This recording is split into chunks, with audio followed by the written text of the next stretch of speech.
ห้งหนาวเลยเดี๋ยวกินอยู่นอกนี่แหละเนาะลมแห้ง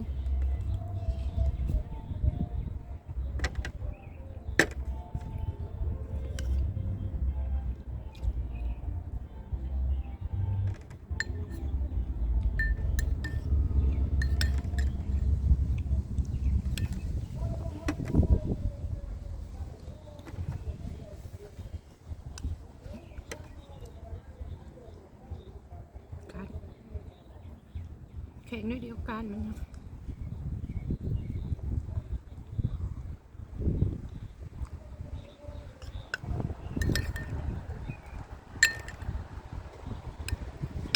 มะเขือ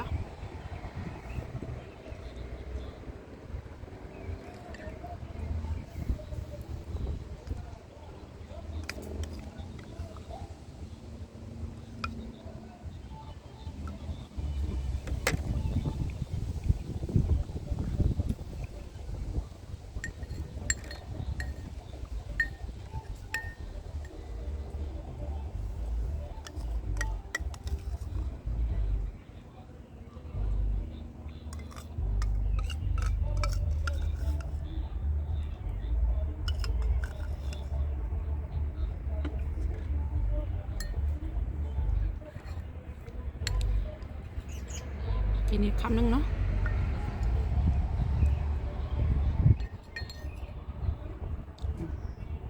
กินอีกปะแซ่บหลาย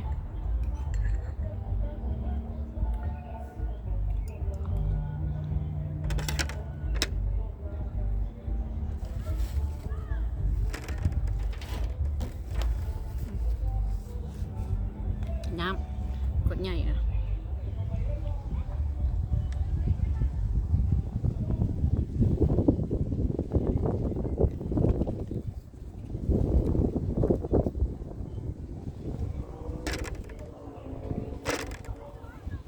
แล้วก็เจ้าหน่อยเสือลงพาไปเบิ่งสวนเนาะผักชีมันอยู่ในสวนหลายๆเจ้าหน่อยกลับมาใหม่เนาะ